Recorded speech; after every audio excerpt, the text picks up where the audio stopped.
चर्चा की शुरुआत करेंगे, लेकिन उससे पहले आपको बता दें कि इजराइल और हमास के बीच जो जंग चल रही है उसका 19वां दिन है और तस्वीर फिलहाल सुधरने का नाम नहीं ले रही, क्योंकि तस्वीर और बिगड़ती नजर आ रही है। गाजा में कैजुअलिटीज का जो आंकड़ा है वो लगातार बढ़ रहा है और तमाम जो फोकस है वो गाजा पर बढ़ता चला जा रहा है। और इसी के बीच आपको बता दें कि यूएन चीफ का जो बयान सामने है उसको लेकर अब इजराइल में टेंशन बढ़ता जा रहा है और तमाम जो कंट्रीज है वो इजराइल से बातचीत करना चाहती है। चर्चा में हमारे साथ खास मेहमान जो है वो यहाँ पर जुड़े हुए डॉक्टर बीएन झा, विदेश मामलों के जानकार है। सर, आपका बहुत बहुत स्वागत है। टीपी त्यागी जी हमारे साथ जुड़े हुए हैं, रक्षा विशेषज्ञ है। सर, आपका भी बहुत बहुत स्वागत है। और साथ ही ग्रुप कैप्टन यूके देवनाथ, वो भी रक्षा विशेषज्ञ। आप सभी लोगों का जनसत्ता पर बहुत बहुत स्वागत है।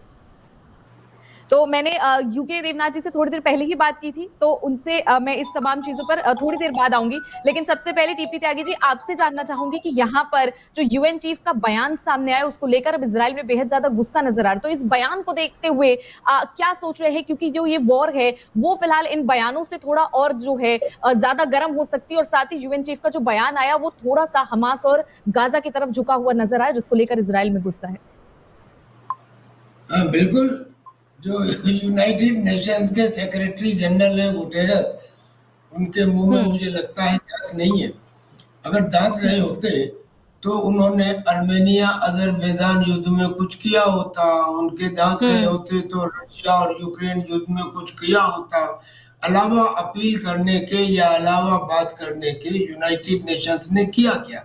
हम तो कभी कभी सोचते हैं कि जो पीस कीपिंग फोर्स में हमने अपने जवान यूएनओ को दे रखे हैं बेकार हैं, उन्हें वापस ले लेना चाहिए। यूएन हैज बिकम इनइफेक्टिव, नपुंसक हो गया है। और अब तो इतना ही नहीं, यहाँ तक तो हम मान लेते हैं कि न्यूट्रल है, मगर न्यूट्रल के बाद he is going in negative side. वो ये कह रहे हैं कि जो हमास है, उस हमास ने जो कुछ किया वो तब किया गया होगा जब उसे करने के लिए मजबूर किया गया होगा। मजबूर किया गया हो। दैट इफेक्ट इट मीन्स कि वो इजराइल के अगेंस्ट हमास की वकालत कर रहे हैं। कौन उनकी बात को मानेगा? आप मुझे ये बताइए कि जब फिलीपींस और चाइना का केस हुआ, जिसे इंटरनेशनल कोर्ट ऑफ जस्टिस ने भी मान लिया, लेकिन उस ऑर्डर को चाइना से मानने मना कर दिया, उस समय ये क्या कर पाए थे? या अब किसी युद्ध में ये क्या कर पाए हैं? ऐसे में बीच में इंटरवीन करना, और वो भी एक अच्छी खासी एक सिचुएशन जो डेवलप होती हुई दिखाई दे रही थी कि जितने भी वेस्टर्न कंट्रीज हैं वो इजराइल में आ रहे हैं, और जो मुस्लिम कंट्रीज हैं उनमें से एक भी हमास में नहीं आया। इसका मतलब ये कि वो मन मन में मान बैठे हैं कि ये एक आतंकी संगठन है। इसका मतलब ये कि इस आतंकी संगठन का नाश होना चाहिए। ऐसे में उसको संजीवनी देना ये तो बिल्कुल गलत है। हम इसकी क्या कहते हैं, उर्दू में मदम्मत करते हैं, इसका विरोध करते हैं, और उन्हें इस तरह की बात नहीं कहनी चाहिए। बल्कि उनको जो करना चाहिए वो ये करना चाहिए कि यूनाइटेड नेशंस के चार्टर में ये लिखा हुआ है, एक क्लॉज नंबर 109 है, जिसमें ये लिखा है यूनाइटेड नेशंस की सिक्योरिटी काउंसिल की वीटो पावर की पहले 10 साल में समीक्षा की जाएगी, और अगर नहीं हुई तो 10वें साल में उसे सिंपल मेजोरिटी से हटाया जा सकता है। अब वो ये पूछे कि उन्होंने 1955 से ये जो एक डेड बॉडी वीटो पावर की चली आ रही है, पूरी दुनिया उसे ढो रही है, इसमें उन्होंने एक काम किया क्या? देखो, मैं एक आर्मी ऑफिसर हूँ, रेस्पॉन्सिबल बात करूंगा।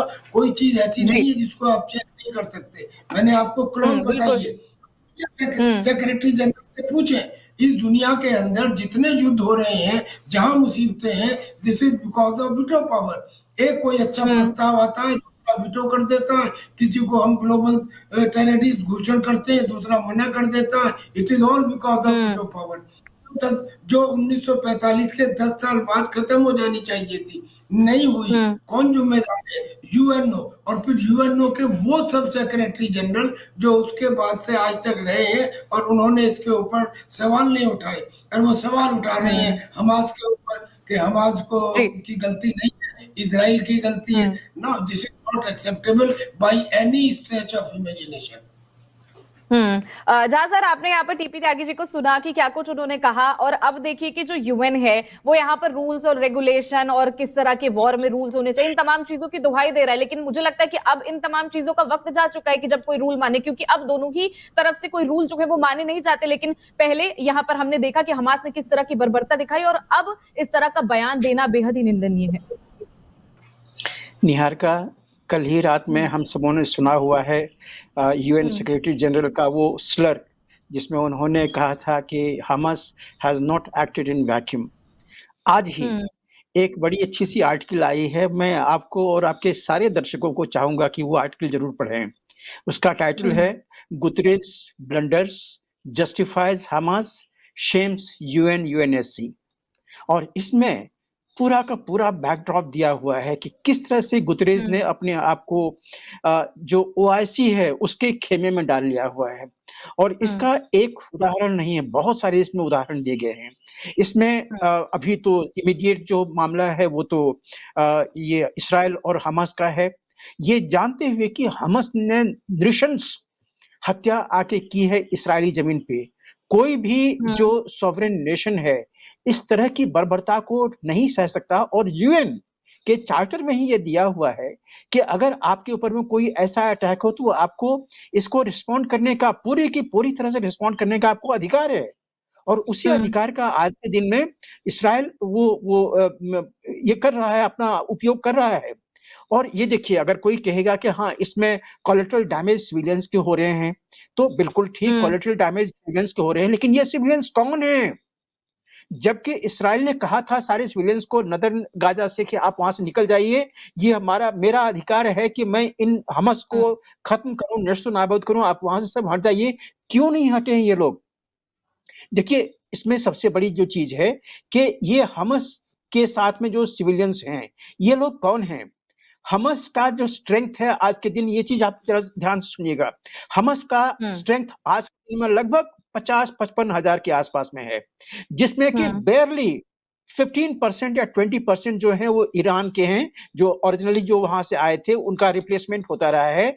लेकिन बाकी जो उनका कैडर है सब पैलेस्टीन ही उसमें एम्प्लॉय हुए हैं। और ये पैलेस्टाइन जो हैं, इनके अपने फैमिली उन सारे बिल्डिंग्स में रहते हैं जिसके नीचे में उन टनल्स के मुंह आके खुलते हैं। और आज के दिन में इस्राएली डिफेंस फोर्सेस आईडीएफ के पास में जितने टनल सिस्टम है और उनके मुंह खुलते हैं, उसका पूरा का पूरा जो ब्लूप्रिंट है वो उनके पास में है। तो उनको पता है किस किस बिल्डिंग के नीचे में ये हमास का जो टनल सिस्टम है वो शुरू होता है, चाहे वो किसी अपार्टमेंट के नीचे में हो, चाहे वो स्कूल के नीचे में हो, चाहे वो हॉस्पिटल के नीचे में हो, चाहे किसी मस्जिद के नीचे में हो, हर जगह में इन चूहों ने अपने बिल खोद रखे हैं। तो उनका ये अधिकार बनता है कि हमास को अगर मिटाना है तो पहले उनके जो जो बिल हैं उसमें मारो। देखिए, मैं एयरफोर्स से हूं इसलिए मैं आपको ये बता सकता हूं, देवनाथ भी इसमें मुझसे एग्री करेंगे कि जब एयर पावर आपके फेवर में हो, जब कहीं पे आपका एब्सोल्यूट एयर सुपीरियरिटी हो, एयर डोमिनेंस हो, तो सबसे पहले अपने अपनी जो आपकी सेना है उसको कोलैटरल डैमेज से बचाने के लिए, उनको दूसरे एनिमी से बचाने के लिए आप जी भर के आप वहां पे बमबारी कीजिए, उस पूरे एरिया को सॉफ्टन कर दीजिए और जो एनिमी है उसकी ताकत को पल्वराइज कर लीजिए, मतलब वो आपके ऊपर में अटैक करने के लायक ना हो, उस तरह से कर लीजिए। तो ये जो चीजें हैं ये बिल्कुल वॉर डॉक्ट्रिन आपको कहती है, और आज के दिन में वॉर वहां छिड़ा हुआ है, राइटफुली छिड़ा हुआ है, और वो है इसराइल और हमास के बीच में। और यही याद रखिए, जो जो गाजा है उसका अपना आर्म फोर्सेस नहीं है, उसके जो लड़ाके हैं वही हमास के जो नृशंस जो जो टेररिस्ट हैं वही हैं।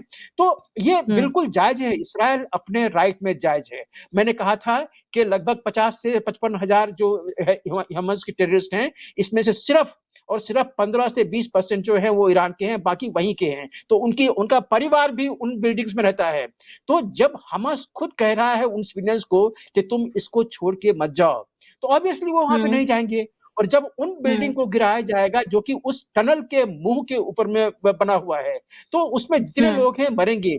इसमें एक रोल एक और एजेंसी का है, और वो है जो इस्लाम के जो क्लेरिक्स हैं, इमाम हुए हैं या उसके मुल्ले हैं, ये इनका जो फ्राइडे का खुतबा होता है, इस खुतबा में ये पढ़ाते हैं, अपने सिविलियंस को भी पढ़ाते हैं कि देखो हमास जो है वो तुम्हारा इस्लाम का वो रक्षा कर रहा है, इस्लाम की तरफदारी कर रहा है, इस्लाम के लिए अपना कुर्बानी दे रहा है। तो ये तुम्हारा भी हक होता है कि तुम हमास को बचाने के लिए चाहे अपना जान भी है देना देना है तो दे दो। ये अल्लाह तुमको पता नहीं कहाँ जन्नत या कहाँ जहन्नुम में जहाँ पे देना है देगा देगा। तो ये जो मानसिकता क्रिएट की गई है, ये जो आइडियोलॉजी क्रिएट की गई है कि ये सिविलियंस का अधिकार है कि तुम अपने जो रक्षा करने वाले हैं इस्लाम के, उसको तुम बचाओ, उसकी तरफदारी के लिए उसके सामने आओ। तो ये बने बनाए शील्ड मिल जाते हैं, सिविलियन शील्ड मिल जाते हैं इसको हमास को। तो ये कोलैटरल डैमेजेस जो हो रही, इसमें से ज्यादा ऐसे ही लोग हैं जो कि हमास के या तो वफादार हैं या उनकी तरफदारी करने वाले हैं या उसके रिलेटिव हैं। लेकिन फिर भी मैं कहता हूं कि अगर कोई बच्चा मारा जाता है तो ऑब्वियसली ये एक बड़ी विचित्र समस्या है, क्योंकि वो पेरेंट्स जिनको अपने बच्चों को बचाना चाहिए, उनको वहां से भेज देना चाहिए था, वो उसको जबरदस्ती रख रहे हैं कि जब भी एक बम गिरेगा, एक मंजिला एक घर तबाह होगा, तो उन बच्चों की जो इंजरी है, हत्या है, उसको वो प्रोपेगेंडा के तरफ में पूरे इंटरनेशनल कम्युनिटी को अपने जो उनका तंत्र है उसको दिखाते हैं। तो ये एक बहुत ही घृणित जो व्यवस्था वहां पे चली आ रही है, और आज के दिन से नहीं, ये हम पिछले कम से कम 20-25 साल से देख रहे हैं कि जितनी बार हमास ने इसराइल के ऊपर में अटैक किया है, इसराइल ने रिटेलिएट किया हुआ है, और उस रिटेलिएशन में जब ये सिविलियन कैजुअलिटी होती हैं, जो सिविलियन या तो उस हमास के अधिकार के रिलेटिव हैं या उनके समर्थक हैं या उनके अपने ही बच्चे या बीवी हैं, तो इसको लेके पूरी जो अंतरराष्ट्रीय व्यवस्था में जो एक प्रोपेगेंडा जैसा शुरू हो जाता है कि बच्चे मारे जा रहे हैं, औरतें मारे जा रहे हैं। क्या बॉम्ब जो गिरते हैं उस पे लिखा हुआ है कि ये बच्चों के लिए है, ये औरतों के लिए है? ये बॉम्ब जब गिराए जाते हैं वो उन टनल सिस्टम के ऊपर में गिराए जाते हैं जहां पे कि हमास का जो टनलिंग सिस्टम है वो शुरू होता है। तो उन सबों को चाहिए, ये उनका खुद का हक है कि अपने बच्चों को बचाएं, अपने बच्चों को कहीं और भेज दें। ठीक है, वो अपना जान देना चाहते हैं, वो जान दें फिर। लेकिन सबसे बड़ी समस्या वहां पे यही है कि एक प्रोपेगेंडा वॉर भी चल रहा है अभी साथ-साथ, और जो किसी भी लड़ाई में होता है। लेकिन ये इस्लामिस्ट जो हैं, इनका जो प्रोपेगेंडा है वो देखने के लिए सारे इस्लामिक कंट्री एक हो जाते हैं। अभी आप देखिए, अभी सिर्फ ईरान ही नहीं उसकी रक्षा कर रहा है, पूरे तंत्र जो है, मतलब जितने 47 इस्लामिक देश हैं उसमें से शायद ही कोई ऐसा हो जो कि इसकी भर्त्सना कर रहा है, हमास की भर्त्सना कर रहा है। सब कहीं न कहीं ये जानता है अपने मन में कि जितना भी जो वहां पे हमास है, चाहे हिजबुल्लाह है, ये हमारे जिहादी हैं, ये हमारे इस्लाम की रक्षा करने के लिए वहां पे हैं, इसीलिए कोई भी खुल के उनकी भर्त्सना नहीं करता है। ये निहारिका जी। ठीक है। देवनाथ जी, आपको कुछ इसमें ऐड करना है क्या? देखिए, जो चीज गुरु प्रवीण झा ने कही और कर्नल त्यागी ने कही, वो काफी सत्य बात है। बात यह है कि अगर इस युद्ध का समाधान करना है तो युद्ध का समाधान लड़ाई से नहीं होगा। ये चीज हमास को भी समझनी पड़ेगी। सबसे पहले तो हमास को ये जो रोज-रोज रॉकेट फायर कर रहे हैं इजराइल की तरफ, जो कि इजराइल में सिविलियंस को बहुत क्षति पहुंचा रहे हैं, वो रॉकेट फायरिंग हमास को बंद करनी चाहिए। इसी के साथ ही जाहिर है इजराइल को भी अपनी जो ये बॉम्बिंग है ये गजा पट्टी के ऊपर बंद करनी चाहिए। जहां तक अमेरिका, फ्रांस और इंग्लैंड की बात है, उन्होंने बार-बार 2-3 चीजें कही हैं। एक तो अमेरिका भी कह रहा है, इंग्लैंड भी कह रहा है, फ्रांस भी कह रहा है कि फिलिस्तीन के जो लोग हैं उनको वहीं पे रहने का अधिकार है। अमेरिका ने ये भी कहा है इजराइल को कि वह फिलहाल गाजा पट्टी पर कब्जा करने की चेष्टा ना करे। इसके कई कारण हैं। देखिए, गाजा पट्टी, वेस्ट बैंक, ये सब जो एरियाज हैं, गोलान हाइट्स उत्तर में, ये सब जो एरिया थे, गाजा पट्टी पहले इजिप्ट का हिस्सा था, वेस्ट बैंक पहले जॉर्डन का हिस्सा था, हम ट्रांस जॉर्डन बोलते थे। इस तरह से उत्तर में गोलान हाइट्स जो है वो पहले सीरिया के कब्जे में था। तो 1967 के युद्ध में इजराइल ने गोलान हाइट्स, वेस्ट बैंक और गाजा पट्टी पर कब्जा कर लिया। अब यूनाइटेड नेशन ने तब से लेके अभी तक 26 बार रिजोल्यूशन पास किया है कि इजराइल गाजा पट्टी, गोलान हाइट्स और वेस्ट बैंक पर अपना कब्जा छोड़ दे। और अमेरिका ने भी अलग-अलग जो पैक्ट साइन किए हैं उसमें अमेरिका ने फिलिस्तीन के लोगों को भरोसा दिया है कि फिलिस्तीन के लोग इजराइल में यानी फिलिस्तीन के अंदर चैन से रह सकते हैं।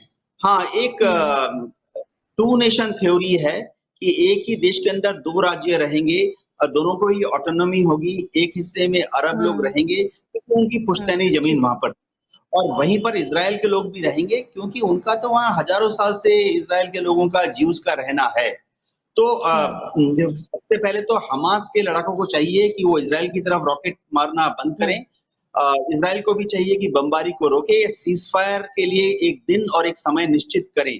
इसके लिए इजिप्ट में और कतार ने पहल की है। मोदी जी ने भी जॉर्डन के किंग अब्दुल्ला से बात की है और किंग अब्दुल्ला ने भी मोदी जी के इस बात का समर्थन किया है कि इस समस्या का समाधान बातचीत से ही होगा और उभय पक्ष को देखना चाहिए कि सिविलियंस कैजुअलिटी ना हो। हाँ, क्या होने वाला है अगले कुछ दिनों में? अगले कुछ दिनों में यूएन में जो एंटोनी गुटेरेस ने बोला है, इसकी एक सरल शब्दों में समझना पड़ेगा। देखिए, वहां होता है बहुमत से डिसीजन, और चाहे हम इसको गलत समझे या सही समझे, कोई 57 या 67 देश हैं वो तो तुरंत फिलिस्तीन के समर्थन में वोट दे देते हैं। भारत भी फिलिस्तीन का समर्थन करता है। अमेरिका, फ्रांस और इंग्लैंड भी फिलिस्तीन का समर्थन करते हैं। तो यूनाइटेड नेशन में जो होना है वो एक रेजोल्यूशन पास होना है जिसका ड्राफ्ट अभी तैयार हो रहा है, और रेजोल्यूशन यही बोल रहा है कि इजराइल को चाहिए कि हमास के साथ बातचीत करके गजा पट्टी में शांति लाने की कोशिश करे। जी ठीक है। टीपी त्यागी जी, यहाँ पर अब देखिए कि जो सीरिया है वो पूरी तरह से इस जंग में शामिल हो रहा है, क्योंकि इजराइल ने सीधे तौर पर सीरिया पर हमला करना पूरी तरीके से शुरू कर दिया। शुरुआत में एयरपोर्ट पर हमले हुए थे, लेकिन ये बात साफ नहीं हो पा रही थी कि सीरिया पर हमले क्यों शुरू हुए। लेकिन अब देखिए कि तमाम, जैसे कि अभी झासर ने कहा कि अब देखिए जो कंट्रीज है वो पूरी तरीके से सामने आने लगी। तो अब ये वॉर कितनी बदल जाएगी, क्योंकि सीरिया अब इसमें इंक्लूड हो गई, ईरान कहीं ना कहीं इसमें शामिल है पहले से ही। देखिए, इससे ज्यादा कंट्रीज शामिल थी 1967 में। मैं समझता हूँ शायद 6 दिन के लिए वार खत्म हो गया था। तो क्योंकि ज्यादा कंट्री शामिल हो गई हैं, इसलिए वॉर लंबा चलेगा, that is not the criteria. Syria शामिल है पहले दिन से, पता है, आज जरा और तेज गति से शामिल हो गया है। लेबनान में हिजबुल्लाह पहले दिन से ही अगेंस्ट बोल रहा था, उसने भी अटैक किया है, उसको भी जवाब मिला है। गोलन हाइट में भी जवाब मिला है, हमास में भी जवाब मिला है। तो वार कब तक चलेगा इसका तो अंदाजा कोई नहीं बता सकता, ये तो भविष्य के गर्भ में छुपा हुआ है। लेकिन हाँ, जो इंडिकेशंस हैं वो इंडिकेशंस ये बताते हैं कि हमास की सपोर्ट में यूएनओ के सेक्रेटरी जनरल का बयान तो हो सकता है, लेकिन खुद मुस्लिम कंट्रीज भी डायरेक्टली नहीं है। मैंने आपको बताया था कि इजराइल के अंदर अमेरिका के प्रेसिडेंट आए, फ्रांस के प्रेसिडेंट आए, यूके के प्राइम मिनिस्टर आए, जर्मनी के चांसलर आए, नीदरलैंड आए, वगैरह वगैरह। क्या कोई मुस्लिम कंट्री हमास में आई कि मैं हमास का मनोबल बढ़ाने के लिए आया हूं? किसी मुस्लिम स्टेट ने वहां पे आके कहा कि हम तुम्हारे साथ हैं? अच्छा, अब हमास के समर्थन में ईरान ने ये फतवा जारी कर दिया कि इजराइल का हुक्का पानी बंद कर दो, इजराइल से अपने राजदूत वापस बुला लो, इजराइल को तेल देना बंद कर दो। क्या यूनाइटेड अरब एमिरेट्स ने अपने राजदूत को वापस बुला लिया? क्या सऊदी अरबिया ने घोषणा कर दी कि हम तेल देना बंद कर देंगे? मेरे कहने का मतलब, जो मुस्लिम कंट्रीज कह रही हैं उस पर कैसे यकीन करें? Because action speaks louder than words, और एक्शन एक का भी दिखाई नहीं देता।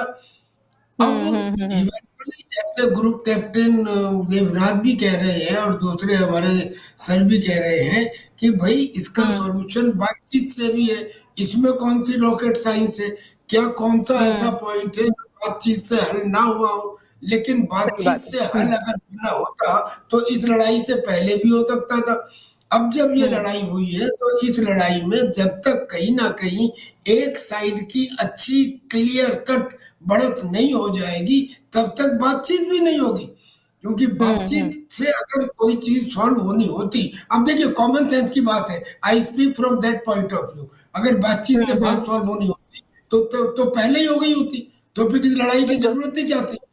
तो ये लड़ाई कब तक चलेगी? ये जब तक चलेगी जब तक एक साइड क्लियर कट विक्टोरियस ना दिखाई देने लगे, और वो विक्टोरियस अब इजराइल दिखाई देने लगा है।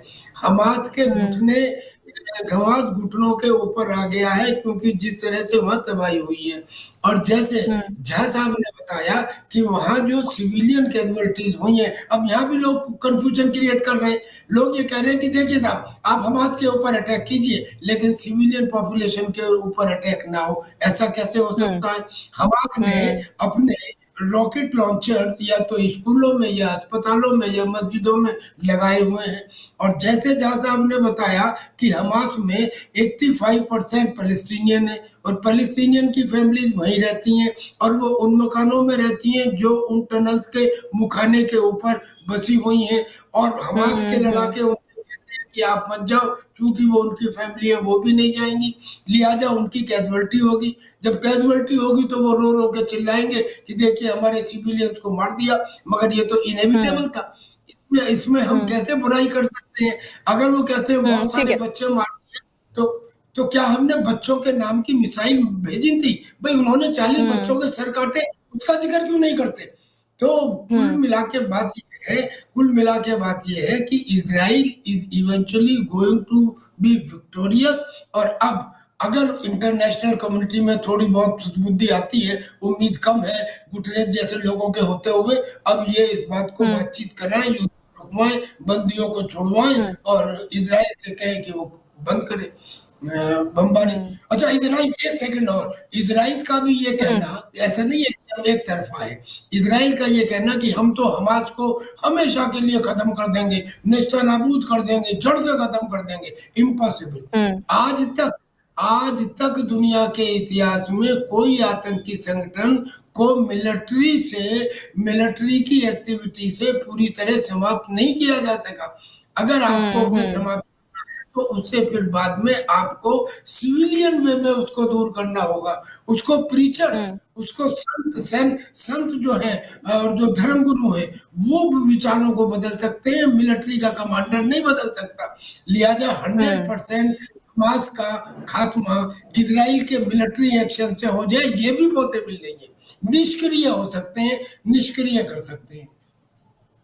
ठीक है। जैसे त्यागी जी ने कहा कि पहले भी मेरे साथ देवनाथ जी जुड़ चुके, वो ये बात बहुत बार कह चुके हैं कि जिस तरीके से वहां पर टनल का नेटवर्क है और जो तमाम चीजें हैं, इजराइल के लिए इतना आसान नहीं है कि वहां वो यूं ही घुस जाए और तमाम जो लोग हैं उनको पूरी तरीके से तबाह कर दे। लेकिन देवनाथ जी, ये भी सोचने वाली बात है कि जिस तरीके की अभी त्यागी जी ने कहा कि जो इस्लामिक कंट्रीज है वो पूरी तरीके से खुल के साथ नहीं आ रही, और झा सर भी मेरे साथ कई बार जुड़ चुके, उन्होंने भी ये बात कही कि जो इस्लामिक कंट्रीज है उन पर भरोसा करना बिल्कुल भी संभव नहीं है, क्योंकि जब भी इस तरह की बातें आती है वो पीछे बैठकर जरूर ये बात कह रहे हैं कि हमास ने जो किया उनके हम हाथ चूमते गए, लेकिन वो पूरी तरीके से सामने, तो क्या उन्हें ये डर है? क्योंकि कई ऐसी चीजें हैं अरब कंट्रीज में, बाय गॉड ग्रेस वहां पर तेल बहुत ज्यादा है, तमाम जो नेचुरल चीजें वो वहां बहुत ज्यादा है, लेकिन टेक्नोलॉजी की अगर बात करते हैं तो टेक्नोलॉजी उतनी तेज नहीं है और कभी ना कभी मेन स्ट्रीम में आने की जरूरत पड़ेगी। तो क्या उन्हें ये डर है कि कभी वो जब तमाम कंट्रियों के साथ मिलेंगे तो जिस तरह अगर वो आतंकवादी संगठन का साथ देंगे तो उनको एक इमेज भी तो वैश्विक तौर पर खड़ी करनी है?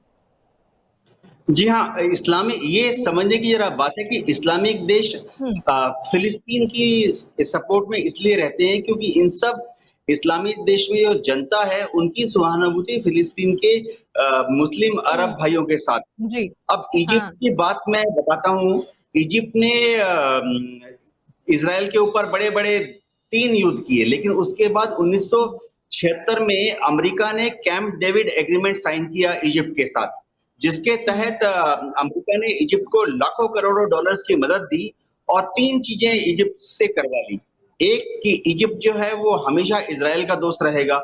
अमेरिका ने इजिप्ट को ये भी भरोसा किया कि इजराइल भी इजिप्ट का हमेशा दोस्त रहेगा। और कैंप डेविड की सबसे बड़ी बात थी कि इजराइल जो है उसने इजिप्ट को अमेरिका के गारंटर के हिसाब से एक बात कही है, कैंप डेविड एग्रीमेंट की बात कर रहा हूँ, कि फिलिस्तीन के जो लोग हैं उनकी जो रहने की आजादी है फिलिस्तीन में उसको मान्यता देगा इजराइल। तो अब इजिप्ट किसी भी तरह से इजराइल से युद्ध नहीं करेगा। एक और देश है सऊदी। सऊदी पिछले कई वर्षों से बहुत कोशिश कर रहा है अमेरिका के साथ एक कैंप डेविड एग्रीमेंट साइन करने के लिए, क्योंकि अब कैंप डेविड एग्रीमेंट अमेरिका ने काफी दूसरे अरब देशों के साथ भी साइन किया है। इन सब अब्राहम अकॉर्ड साइन होने के बाद जैसे सऊदी को बहुत तरह की अमेरिकी सहायता और प्रोटेक्शन मिलती है। बदले में अमेरिका सिर्फ एक ही चीज बोलता है कि सऊदी आप इजराइल के विरुद्ध कभी कोई कार्रवाई नहीं करोगे, इंक्लूडिंग मिलिट्री एक्शन। अब एक बहुत बड़ा देश है तुर्की, जो कि अपने को मुस्लिम देश का लीडर बनाने की कोशिश करता रहता है ओआईसी में। अब तुर्की नेटो का मेंबर है। तुर्की के जो इच्छा है, ख्वाहिश है, लॉन्ग टर्म स्ट्रेटेजिक ऑब्जेक्टिव है कि वो यूरोपियन यूनियन का मेंबर बन जाए। तो तुर्की को मालूम है कि आम जनता तुर्की की सपोर्ट करती है फिलिस्तीन के लोगों को, लेकिन तुर्की को मालूम है कि तुर्की ने अगर गलती से एक भी बम या रॉकेट हमास को दे दी तो तुर्की की जो इच्छा है यूरोपियन यूनियन का मेंबर बनने के लिए वो अगले दशक तक 50 साल के लिए ढह जाएगी। बाकी देश है लेबनान, बहुत छोटा देश है, कोई आर्मी नहीं है, कोई नेवी नहीं है, एयरफोर्स नहीं है। लेबनान की छोटी सी आर्मी है 60,000 की, जो कि ज्यादातर पुलिसिंग का काम करती है, युद्ध लड़ने की क्षमता नहीं है। सीरिया है। अब हम भी बात कर रहे थे कि सीरिया के साथ इजराइल रोज सीरिया के ऊपर बॉम्बिंग कर रहा है, एलेपो पे बॉम्बिंग की, दमस्कस पे बॉम्बिंग की, आज भी सीरियन आर्मी बेस के ऊपर हमला किया। ये समझना पड़ेगा कि सीरिया में पिछले 12 साल से एक आंतरिक गृह युद्ध चल रहा है, जिसमें कि सीरिया के राष्ट्रपति बशर अल असद जो है वो हार रहे हैं। वो किसी तरह से रूस की मदद से, वैगनर आर्मी की मदद से सीरिया में टिके हुए हैं। उनके विरुद्ध में कौन है सीरिया में? उनके विरुद्ध में है जो रेबल लड़ाके हैं, सेपरेटिस्ट फोर्सेस हैं, कुर्दिस्तान की फोर्सेस हैं। तो सीरिया के अंदर जो रेबल लड़ाके हैं, सेपरेटिस्ट फोर्सेस हैं या कुर्दिस्तान के लड़ाके, इनको अमेरिका मदद दे रहा है। और आज की तारीख में आधा सीरिया जो है वो ये विद्रोहियों के हाथ में है। तो जो राष्ट्रपति हैं दमस्कस में बैठे हुए सीरिया के बशर अल असद, उनकी मिलिट्री में कोई दम नहीं बचा हुआ। वो किसी तरह से हारते सेपरेटिस्ट से और विद्रोही से लड़ रहे हैं। उनके पास ऐसा कोई रिजर्व पावर नहीं है कि वो इजराइल के ऊपर एक इफेक्टिव हमला कर सके। ये जो हम रोज सुनते हैं और आज सुबह भी सुनते हैं कि सीरिया के तरफ से रॉकेट दागे गए, ये असल में हिजबुल्लाह के लड़ाके हैं जो कि सीरिया में बैठे हैं गोलन हाइट के ऊपर, वहां से इजराइल में रॉकेट मारते हैं। सीरिया की जो रेगुलर आर्मी है वो तो इतनी कमजोर है कि वो ये जो हिजबुल्लाह के लड़ाके हैं, हिजबुल्लाह के जो आतंकवादी हैं, सीरिया की आर्मी तो उन्हीं को कंट्रोल नहीं कर पा रही है। और कौन देश बचा? जॉर्डन के किंग अब्दुल्ला ने 1996 में एक एग्रीमेंट साइन कर लिया अमेरिका के साथ, जिसमें अमेरिका ने जॉर्डन से ये प्रॉमिस ले लिया कि जॉर्डन कभी भी इजराइल के विरुद्ध युद्ध नहीं करेगा।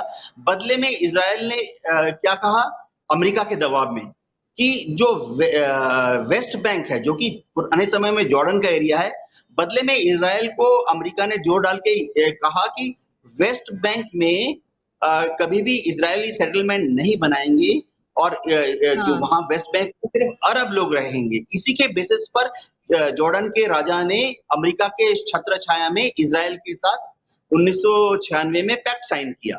तो कोई भी देश अब वहां युद्ध लड़ने के लिए बचा नहीं है। एक अलग थलग ईरानी है जो कि शायद इस हालत में है कि हमास को मिलिट्री सहायता दे सके। फिलहाल ईरान तो ये भी मना कर रहा है कि 7 अक्टूबर के लड़ाई के लिए वो जिम्मेवार नहीं है।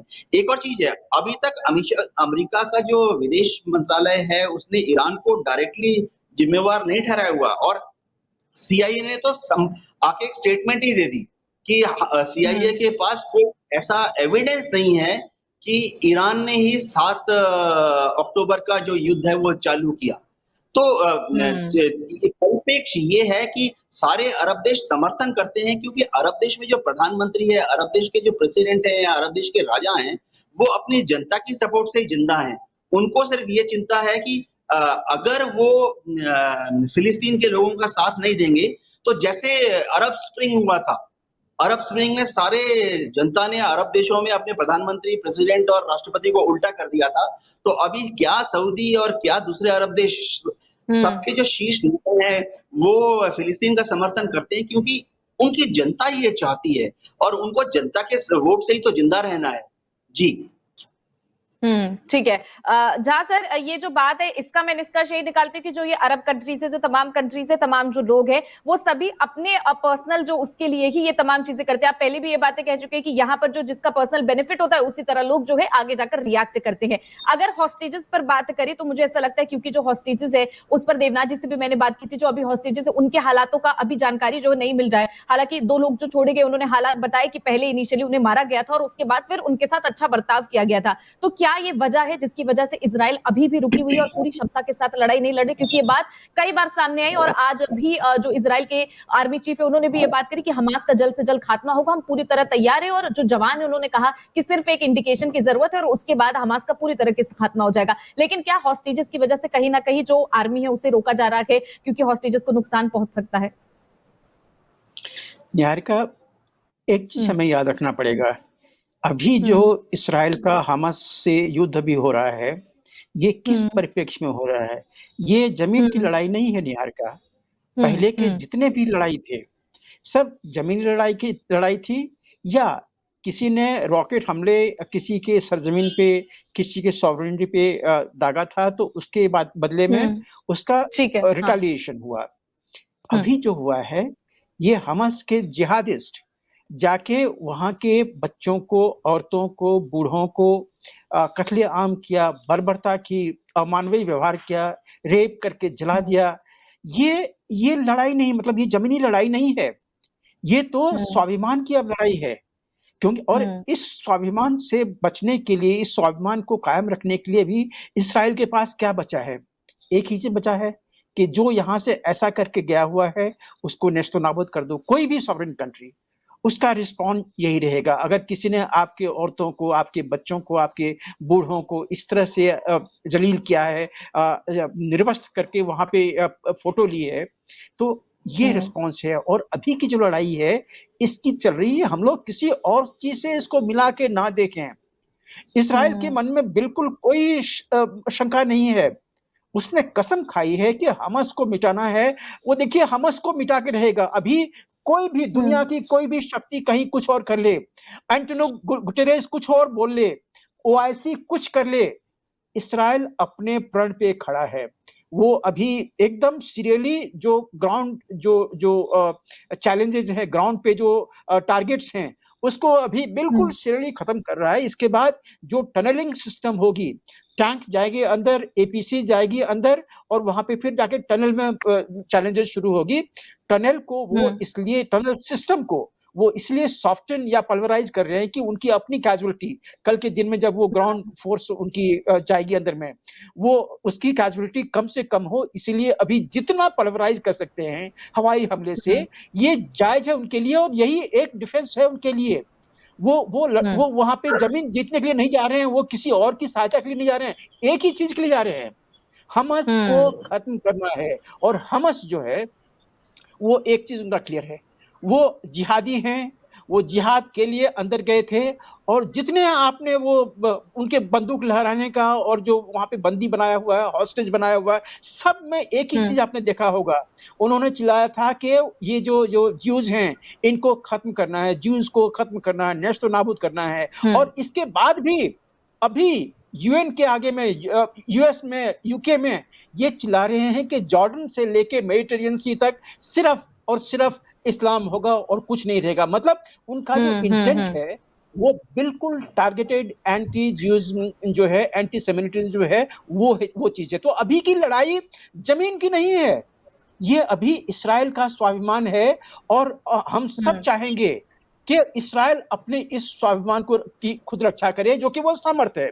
चाहे वो हिजबुल्लाह वेस्ट बैंक से आएगा, चाहे हिजबुल्लाह वहां पे लेबनान से अटैक करेगा, एक ही जगह है जो कि थोड़ा सा चैलेंजिंग है, वो है कि जो एयरपोर्ट चाहे वो लेबनान के अंदर में हो या फिर सीरिया के अंदर में हो, उसके थ्रू ईरान अपनी सहायता वहां भेज सकता है, अपनी जो असला बारूद हैं वो हिजबुल्लाह को पहुंचाने की कोशिश करता है। और जो बेरूत में जो हमला हुआ है एयरपोर्ट पे वहां पे, और कल जो हमला हुआ है वहां पे सीरिया में, ये सब इसी के इर्द गिर्द घूम रहा है कि ईरान किसी भी तरह से हिजबुल्लाह को अपना असला बारूद और बाकी जो स्ट्रेंथनिंग है, जो सपोर्ट सर्विसेज हैं, वो चीज़ वहाँ पे भेजने से रुके।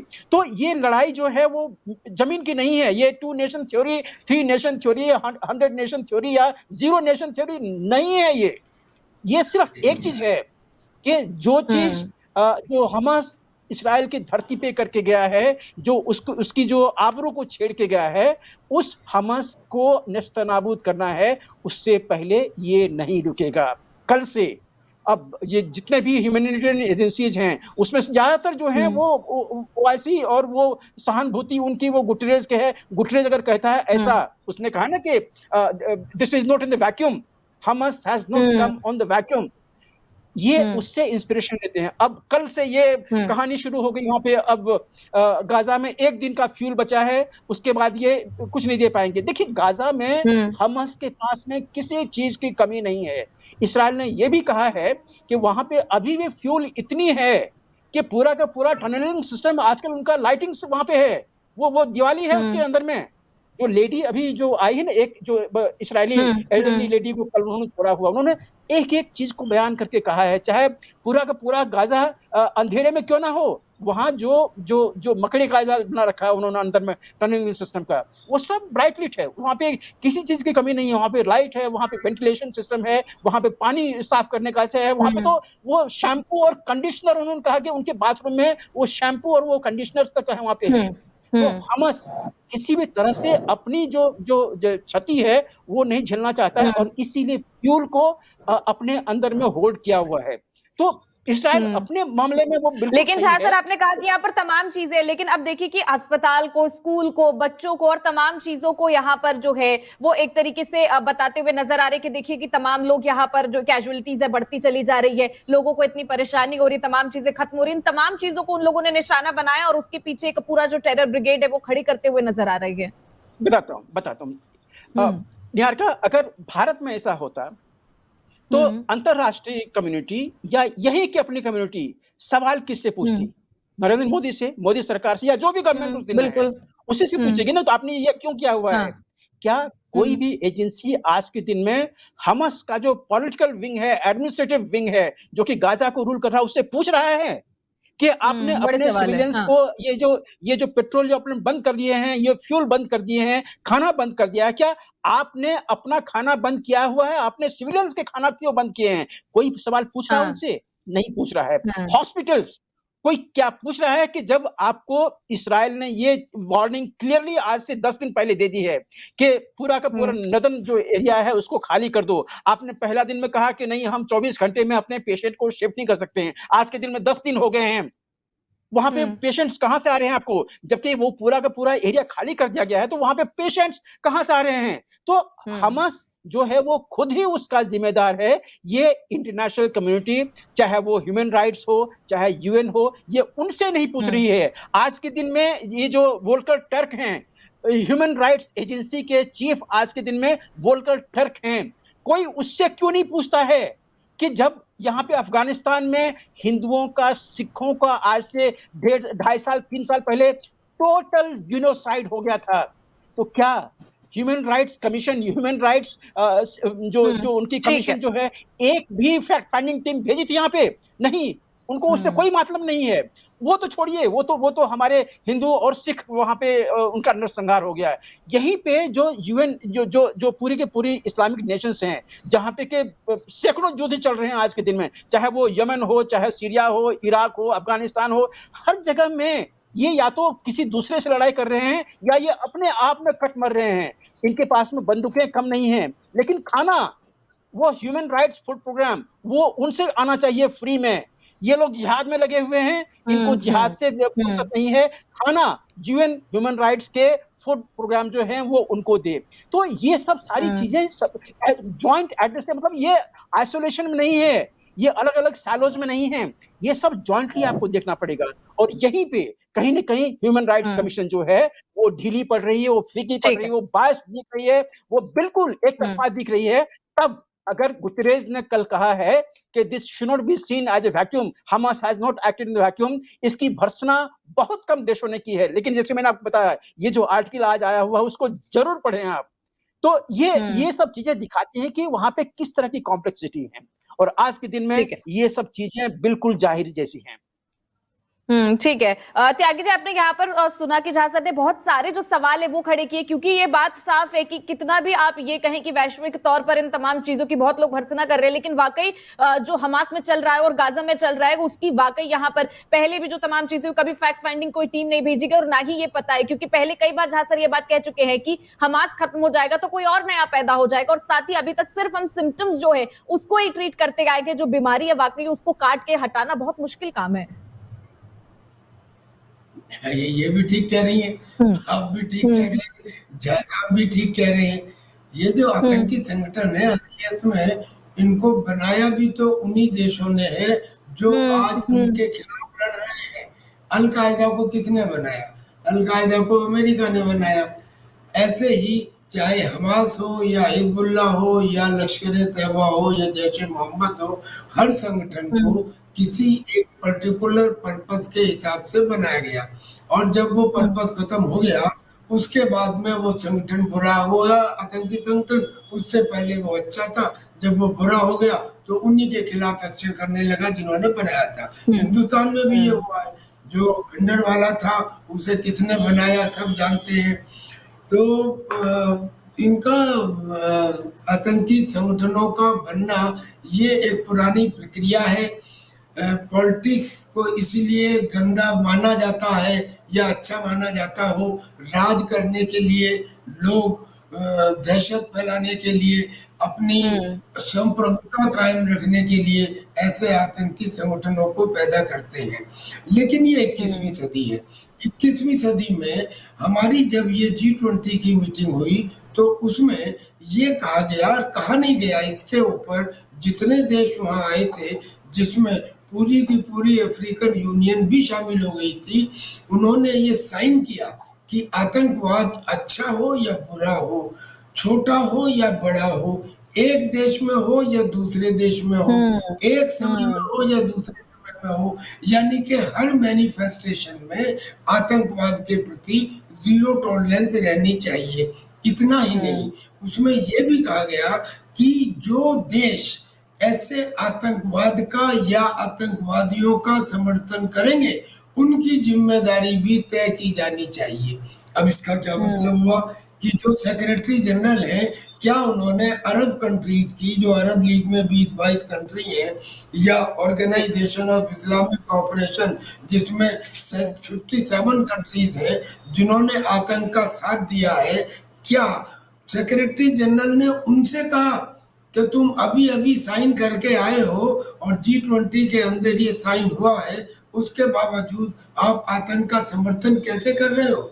तो आतंक का समर्थन तो ये देश खुद ही करते हैं और खुद ही लड़वाते हैं। लेकिन 21वीं सदी के व्यक्ति, आदमी अब जागरूक होते जा रहे हैं, और मुझे ऐसा लग रहा है कि ये पहला टाइम है, कि ईरान, ये इजराइल और इसके हमास के युद्ध में हमास का विरोध करने वाले जो संगठन हैं, जो देश हैं, उनकी संख्या में जो इस वक्त बढ़ोतरी दिखाई दी है, आज से पहले कभी नहीं दिखाई दी। ये सारे जो वेस्टर्न कंट्री आज एक एक करके इजराइल में आ रहे हैं, आतंकवाद के खिलाफ है। क्यों खिलाफ है? इसलिए नहीं कि इन्हें इजराइल से कोई बहुत ज्यादा दोस्ती है या प्यार मोहब्बत है, इसलिए कि जब ये मामला चल रहा था तो उन्होंने देखा कि उनके देशों में फिलिस्तीन के समर्थन में कितने उग्र प्रदर्शन हो रहे हैं। तब उन्होंने रियलाइज किया कि अगर पैलेस्टीनियन यहाँ पे ये हमास जिंदा बच गया तो अगला नंबर हमारा है, हमारे देशों में भी ये होगा। लिहाजा वो फिर इकट्ठे हुए और इकट्ठे होके उन्होंने इजराइल का साथ दिया। पर हम आतंकवाद विरोधी हैं, हमारे प्राइम मिनिस्टर आतंकवाद विरोधी हैं, उन्होंने ये बात कह भी दी है। हम मानवता के समर्थक हैं, ये बात देश ने कह भी दी है। और फिर एक बात और, वेस्टर्न एशिया में सबसे ज्यादा आतंकवाद और आतंकवादी गतिविधियां होती हैं पूरी दुनिया में, और वेस्टर्न एशिया के एक छोर पे इजराइल है और दूसरे छोर पे भारत है। और इजराइल और भारत की समस्याएं एक जैसी हैं, क्योंकि हम दोनों एक लंबे समय से आतंक को झेलते आ रहे हैं। शायद यही रीजन होगा कि ITU-2 का गठन किया गया, जिसमें इजराइल, इंडिया, UAE और US रखे गए, और यही रीजन है कि इजराइल और हिंदुस्तान के बीच में एक संधि है, और वो संधि ये है कि हमारे एक दूसरे के लेबर और ट्रेड्समैन और स्किल्ड पीपल एक दूसरी जगह जाएंगे, एक जगह कोई चीज बनेगी तो दूसरी जगह कस्टमाइज होगी, और इसलिए हिंदुस्तान के ऊपर भी इस युद्ध का असर पड़ेगा, क्योंकि हमारे लोग वहां जा नहीं पाएंगे, वहां के लोग यहाँ आ नहीं पाएंगे। इसलिए ये कहना कि ये केवल एक लिमिटेड युद्ध है बिटवीन इजराइल एंड हमास, ऐसा भी नहीं है, इसका पूरी दुनिया पे असर पड़ेगा। कई फील्ड तो ऐसे हैं, फार्मास्यूटिकल फील्ड है, हीरे तराशने के फील्ड है, कई ऐसे फील्ड हैं जिसके अंदर हम और फलस्तीन एक दूसरे के साथ ऐसे जुड़े हुए हैं जैसे ये दो हाथ जुड़ जाते हैं। जी, तो हमें इजराइल का समर्थन करना चाहिए, और जहां से बात शुरू हुई थी, ये जो श्रीमान जी हैं गुटेरस, इनका खुलकर विरोध करना चाहिए। एक्चुअली इन्हें इस्तीफा देना चाहिए, और ना इस्तीफा दें तो इन्हें हटा देना चाहिए।